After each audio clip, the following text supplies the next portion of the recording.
वळात पुढच्या मोठ्या बातमीकडे।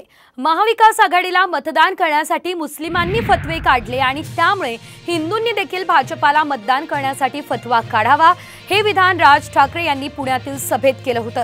त्यांच्या या विधानाला फडणवीसांनीही दुजोरा दिला।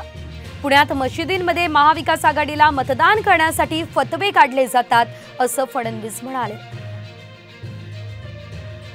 जर हे मशिदींमधनं हे मौलवी जर समजा यांना फतवे काढत असतील की यांना मतदान करा म्हणून, मग आज राज ठाकरे तुम्हाला आज फतवा काढतो। माझ्या तमाम हिंदू बांधवांनो, भगिनींनो आणि मातांनो,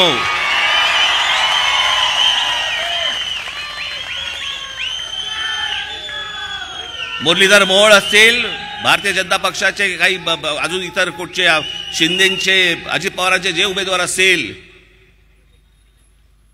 त्यांना भरघोस मतांनी मतदान करा। हे पहिल्यांदा महाराष्ट्रामध्ये असं घडतंय की चक्क मशिदीमध्ये टीव्हीचे मोठे मोठे स्क्रीन लावून आणि त्या ठिकाणी फतवा काढून लोकांना सांगून यांना मतदान करा अशा प्रकारचं घडतंय। हे मला वाटत नाही योग्य आहे, पण हे घडतंय। राज ठाकरे म्हणाले ते अगदी खरं आहे। दरम्यान राज ठाकरे यांच्या या फतव्याच्या विधानाचा विरोधकांनी चांगलाच समाचार घेतला। महाराष्ट्र द्रोह्यांच्या मांडीला मांडी लावून राज ठाकरे बसले आणि त्यामुळे बाळासाहेबांच्या आत्म्याला वेदना होत असतील असं संजय राऊत म्हणाले। राज ठाकरे यांची फाईल काढल्यानं त्यांनी भूमिका घेतली असा आरोप विजय वडेट्टीवार यांनी केला।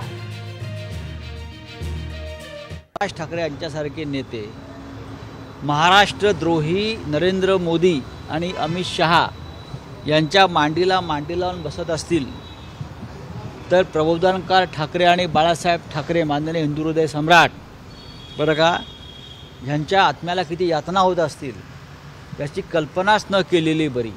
मजबुरीनं त्यांना दिल्लीत बोलवून फाईल दाखवून सांगितलं गेलं प्रचार आमचाच करावं लागेल आणि म्हणून त्यांना त्या पद्धतीचा प्रचार करावा लागतो आहे।